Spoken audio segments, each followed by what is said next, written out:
Assalamualaikum warahmatullahi wabarakatuh. Selamat pagi anak-anak. Apa kabar kalian hari ini? Tentunya baik dong.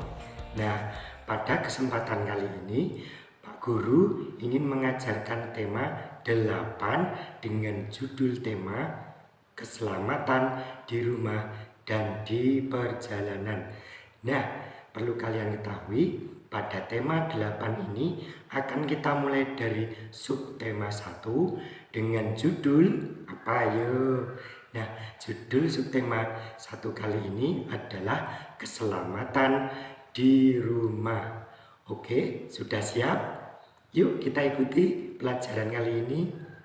Sebelum kita mulai pembelajaran, alangkah baiknya kita lihat gambar berikut ini. Nah, apa yang kalian lihat? Ya, benar.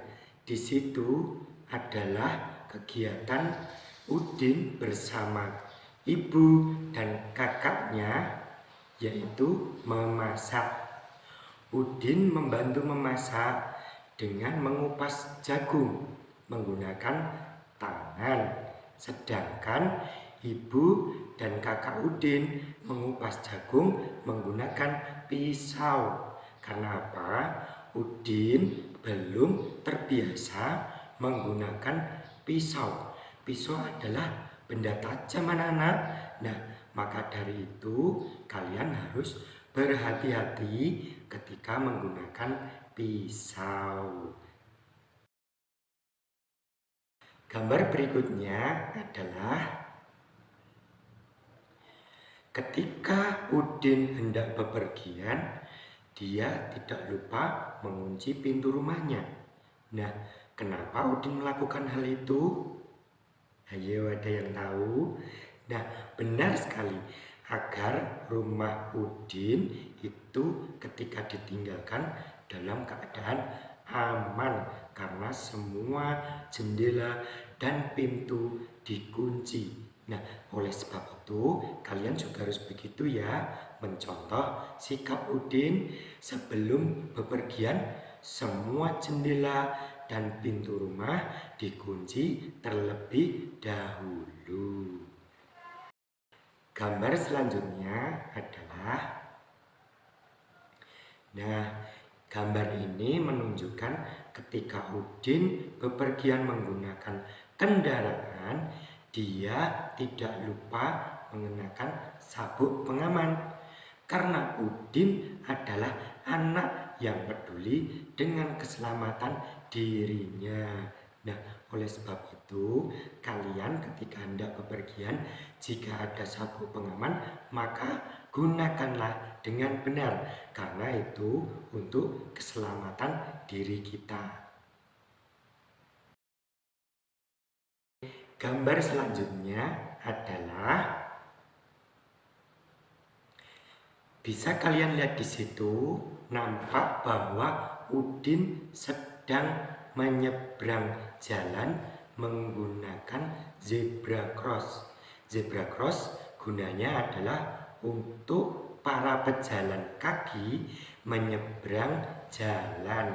Nah, ketika Udin berangkat sekolah dan pulang sekolah, Udin menyeberang jalan menggunakan zebra cross atau fasilitas penyeberangan orang lainnya. Agar apa? Karena supaya kita bisa lebih aman dalam menyeberang jalan. Kalian sudah tahu kan tentang kegiatan Udin dan teman-temannya tadi? Bagus. Nah, bagaimana pendapatmu tentang sikap Udin dan teman-temannya tadi? Nah, sikap Udin dan teman-temannya tadi patut kita contoh. Karena apa? Karena sikap Udin dalam melakukan setiap kegiatan, dia selalu berhati-hati. Nah, sikap hati-hati juga merupakan salah satu aturan keselamatan di rumah bagi diri kita maupun keluarga. Seperti yang kalian ketahui di awal tadi, Udin adalah anak yang taat aturan. Semua kegiatan Udin diatur menggunakan jadwal. Oleh sebab itu, semua kegiatan Udin dapat terlaksana sesuai dengan waktunya. Berbicara masalah waktu, apakah kalian tahu satuan waktu itu apa saja? Ada yang tahu? Nah, satuan waktu adalah jam, menit, dan detik. Kalian tentu pernah melihat sebuah jam, bukan? Tentu pernah dong. Nah, ada dua macam jenis jam. Yang pertama, jam digital, dan yang kedua adalah jam analog. Jam digital contohnya seperti yang Pak Bowo kenakan ini. Nah, ini namanya jam digital. Di sini tertera angka-angka. Nah, angka di sini menunjukkan waktu. Oke. Nah, selanjutnya adalah jam analog. Jam analog seperti yang kalian lihat di rumah kalian, pasti ada jam analog atau biasa yang disebut dengan jam dinding. Jam analog itu terdiri dari beberapa bagian. Coba kalian sekarang amati jam dinding yang ada di rumah kalian. Sudah? Kalau sudah, pasti ada bagian yang bergerak, bukan? Nah, bagian yang bergerak itu adalah jarum pendek menunjukkan jam. Selanjutnya jarum panjang. Jarum panjang menunjukkan menit. Sedangkan jarum yang bergerak berputar tidak berhenti itu namanya jarum yang menunjukkan detik. Sudah paham? Oke, sekarang kita amati gambar berikut ini yuk. Nah, sudah? Oke. Gambar yang pertama adalah Udin ketika sarapan pukul berapa? Ayo itu. Coba kalian lihat. Pukul 6. Nah, kalian sebelum berangkat sekolah juga harus sarapan terlebih dahulu ya, supaya badan kita dan pikiran kita tetap sehat dan kita belajar menjadi nyaman. Bukan begitu anak-anak? Selanjutnya, amati gambar berikut ini. Oke, Udin sedang berpamitan sebelum berangkat ke sekolah. Kepada siapa? Kepada ayah dan ibunya. Karena Udin adalah anak yang taat aturan. Jadi Udin sebelum berangkat sekolah, dia selalu berpamitan dengan ayah dan ibunya. Kalian harus mencontoh sikap Udin ya. Sebelum berangkat sekolah, kalian berpamitan terlebih dahulu dengan ayah dan ibu kalian. Gambar berikutnya adalah Udin sedang pulang sekolah. Pukul berapakah itu? Ya, kamu benar. Pukul 11. Udin pulang sekolah tepat waktu. Dia selalu pulang sekolah langsung menuju ke rumah. Dia tidak mampir-mampir terlebih dahulu. Karena apa? Karena Udin adalah anak yang taat aturan. Oleh sebab itu, kalian juga harus seperti Udin. Ketika pulang sekolah, kalian langsung menuju rumah. Tidak mampir, misalnya bermain terlebih dahulu bersama teman, Jadi ketika pulang sekolah nanti bisa kesiangan. Kalian tidak bisa beristirahat dan badan kalian akan lelah. Kalau badan kalian lelah nanti kalian tidak bisa beraktivitas dengan baik. Misalnya mengerjakan PR dan juga tugas-tugas dari Pak Guru maupun Bu Guru di sekolah. Dalam gambar yang kalian lihat tadi, ada sebuah jam yang menunjukkan waktu tertentu tentang kegiatan Udin tadi. Nah, agar lebih memahaminya, maka simak penjelasan berikut ini. Ada sebuah jam. Coba kalian amati baik-baik. Jarum panjang menunjuk di angka 12, sedangkan jarum pendek menunjukkan di angka 6. Pukul berapakah itu? Ayo, ada yang tahu? Ya, di situ menunjukkan pukul 6. Bagus sekali. Pada gambar jam berikutnya, jarum panjang menunjukkan di angka 12. Jarum pendek menunjuk di angka 7. Menandakan pukul berapa itu? Ayo coba kalian jawab. Sudah? Ya, kamu benar. Jam tersebut menunjukkan pukul 7. Bagus sekali anak-anak.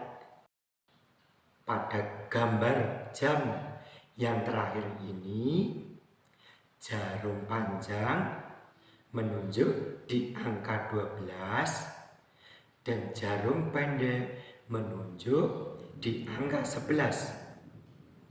Ayo, ada yang tahu pukul berapa itu?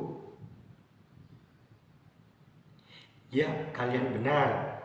Jam tersebut menunjukkan pukul 11. Hebat. Baiklah anak-anak, bagaimana? Cukup mudah bukan? Sekarang waktunya kita berlatih. Maka siapkan buku dan pensilmu. Kerjakan soal pada buku tema 8 halaman 4-5. Kerjakan di buku tugasmu ya. Oke, bagus sekali anak-anak. Jam merupakan alat penunjuk waktu. Oleh karena itu, satuan waktu terdiri dari jam, menit, dan detik. Baiklah, setelah ini kalian boleh istirahat terlebih dahulu dengan cara menekan tombol jeda pada video ini. Baiklah, terima kasih. Hai, kita lanjut lagi ya. Baiklah, sekarang buka buku tema 8 halaman 5. Di situ ada teks bacaan yang berjudul Aturan Ketika Sarapan. Nah, kita baca bersama-sama ya dengan lafal dan intonasi yang tepat. Ikuti Pak Guru sambil kalian menyimak bacaan yang ada di buku tema 8 halaman 5 tersebut. Baiklah, kita mulai ya. Sudah siap?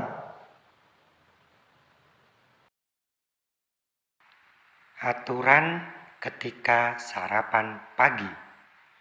Sarapan pagi ada aturannya. Aturan itu berguna untuk menjaga kesehatan tubuh. Kesehatan tubuh sangat penting. Tubuh yang sehat akan terhindar dari penyakit. Penyakit yang muncul disebabkan sering lalai dengan aturan. Oleh sebab itu, aturan ketika sarapan pagi harus dipatuhi. Aturan ketika sarapan pagi yang harus dipatuhi antara lain: 1. Mencuci tangan sebelum makan hingga bersih. 2. Duduk dengan posisi yang benar. 3. Mengambil makan dan minum dengan tertib. 4. Berdoa kepada Tuhan sesuai ajaran agama yang dianut. 5. Makan pelan-pelan dan tidak terburu-buru. 6. Tidak berbicara ketika makan. 7. Setelah makan, mencuci tangan hingga bersih. 8. Setelah makan, berdoa kepada Tuhan sesuai ajaran agama yang dianut. Setelah kita baca teks tadi, ada yang tahu isi teks tadi tentang apa? Ya, benar sekali. Isi teks tadi adalah tentang aturan-aturan ketika sarapan pagi dan juga manfaat bagi diri kita saat mematuhi aturan-aturan ketika sarapan pagi tersebut. Lalu, apa kesimpulan dari teks tersebut? Ada yang tahu? Nah, kesimpulannya adalah jika kita mematuhi aturan ketika sarapan pagi, maka kita akan terhindar dari penyakit. Jadi tubuh kita menjadi lebih sehat dan sarapan pagi bisa lebih bermanfaat bagi diri kita. Bukan begitu anak-anak? Selanjutnya, coba perhatikan teks yang kalian baca tadi tentang aturan ketika sarapan pagi di rumah. Di situ terdapat aturan ketika sarapan pagi adalah berdoa kepada Tuhan sesuai dengan ajaran agama yang dianut.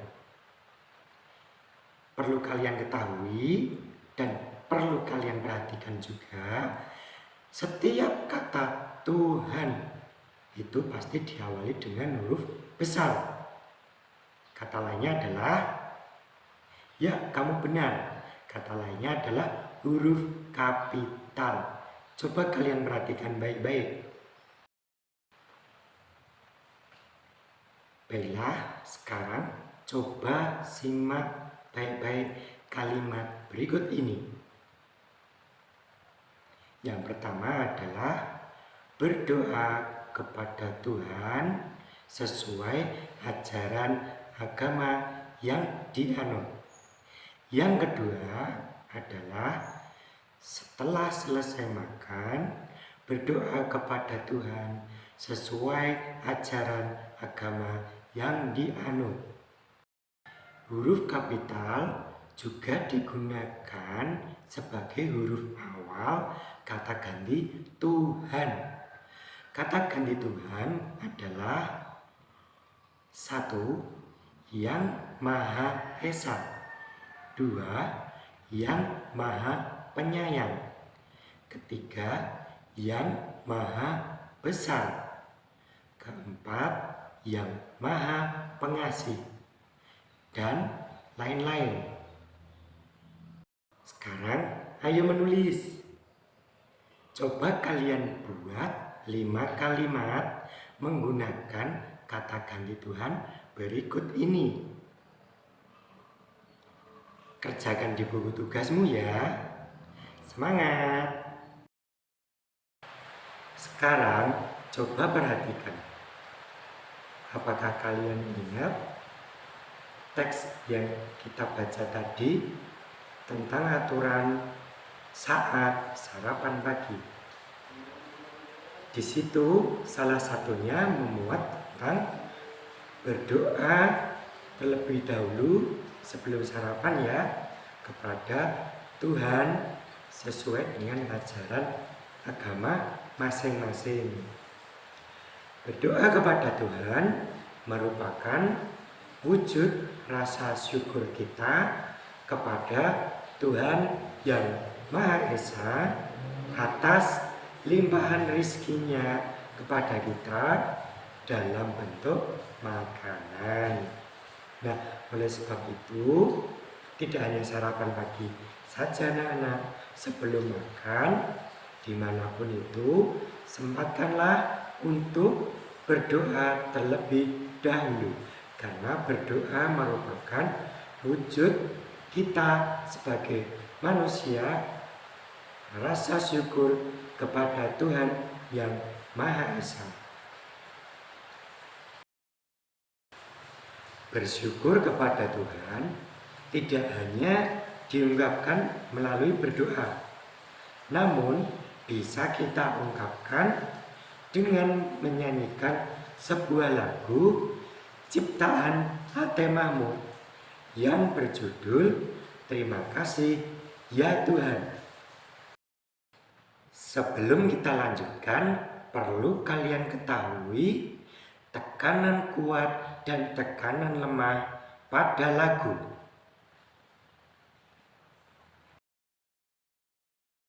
Perhatikan tanda berikut ini. Tanda ini adalah tanda bahwa tekanan nada tersebut kuat, kemudian perlahan-lahan akan melemah. Selanjutnya tanda ini. Tanda ini menandakan bahwa tekanan nada tersebut adalah tekanan nada lemah. Pada lagu berbirama 2/4, secara alami tekanan nada kuat itu berada di ketukan pertama. Selanjutnya diikuti ketukan kedua. Ketukan kedua perlahan-lahan akan melemah. Seperti itu anak-anak. Baiklah, sebelum kita menyanyikan lagu, maka kita simak petunjuknya berikut ini. 1. Perhatikan tekanan nada kuat dan nada lemah pada lagu. 2. Nyanyikan lagu secara berulang sesuai dengan tekanan nada kuat dan nada lemah pada lagu. 3. Jika telah mahir, iringi lagu dengan tepukan mengikuti pola tertentu. 4. Gunakan alat musik ritmis dalam mengiringi lagu. 5. Jika alat musik ritmis tidak ada, dapat kamu iringi dengan tepuk tangan. Oke, sudah siap anak-anak? Kalau begitu, mari kita nyanyikan lagunya. Terima kasih ya Tuhan atas kasih sayang-Mu, atas kasih sayang-Mu. Terima kasih ya Tuhan. Terima kasih ya Tuhan atas kasih sayang-Mu, atas kasih sayang-Mu. Terima kasih ya Tuhan. Bagaimana anak-anak lagunya? Bagus bukan? Bagus sekali, karena itu lagu ciptaan H.T. Mahmud. Selanjutnya adalah Pak Guru memberikan tantangan kepada kalian menyanyikan lagu ini dan mengirimkannya dalam bentuk video kepada Pak Guru. Video dapat dikirimkan langsung ke WhatsApp Pak Guru atau ke WhatsApp kelas. Pak Guru memberikan waktu tantangan ini selama 3 hari. Apakah kalian bisa? Apakah kalian mampu? Kita lihat saja. Maka dari itu, sekarang kalian mulai berlatih menyanyikan lagu ini dengan benar. Selamat mencoba. Kita telah sampai pada akhir pembelajaran. Namun, Pak Guru ada satu tugas lagi, yaitu sebuah evaluasi yang harus kalian kerjakan. Evaluasi tersebut Pak Guru sertakan pada kolom deskripsi video ini. Coba kalian lihat. Setelah itu, kalian klik evaluasi tersebut dan nanti akan muncul dalam bentuk Google Form. Setelah selesai mengerjakan, jangan lupa klik kirim ya, supaya jawaban kalian dapat diterima Pak Guru. Pesan-pesan Pak Guru adalah tetap belajar, jaga kesehatan, kerjakan tugas dengan baik, dan tetap semangat. Sekian dulu dari Pak Guru. Kita berjumpa lagi di waktu yang akan datang. Terima kasih. Wassalamualaikum warahmatullahi wabarakatuh. Sampai jumpa.